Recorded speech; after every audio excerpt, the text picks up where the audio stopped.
Introduction. Hello everyone, welcome back to my vlog.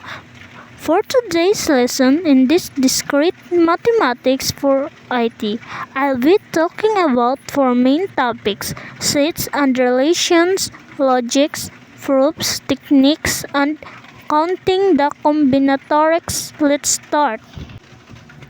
Sets and relations. A set is simple a group of unique objects. For example, set A could be apple, banana, orange, and set B could be banana, grapes, mango. We can perform different operations. Union means combining all the elements. Intersection means talking only what they have in common.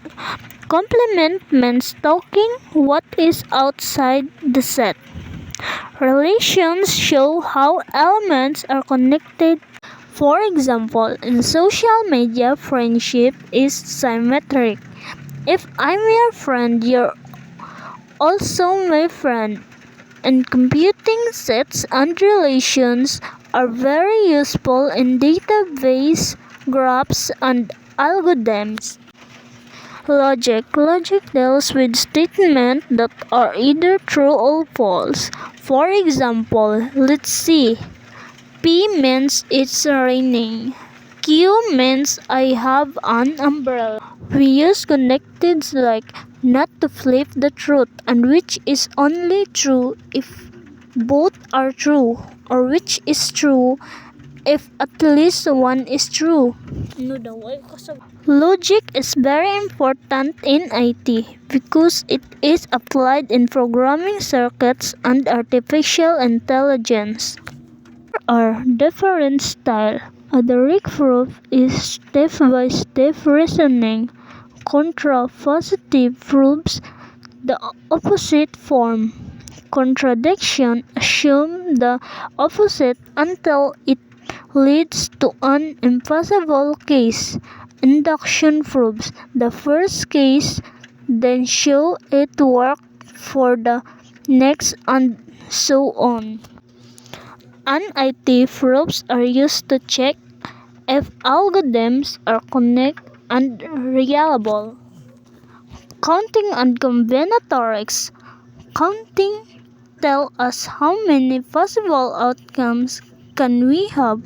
The multiplication rule is used when choices happen in stages, like making a password with letters and numbers. The addition rule is used when options are separate, like choosing one flavor of ice cream. Permutations are arrangements where order matters, like arranging books on a shelf. Combinations are selections where order doesn't matter, like choosing two fruits from a basket. Combinatorics is very useful in cryptography, coding, theory, and probability. Conclusion. Sets and relations help us organize and connect data. Logic helps us reason using true and false statements.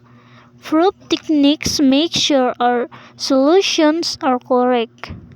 And combinatorics help us count probabilities and secure information. That's all for my blog today about discrete mathematics. Thank you for watching.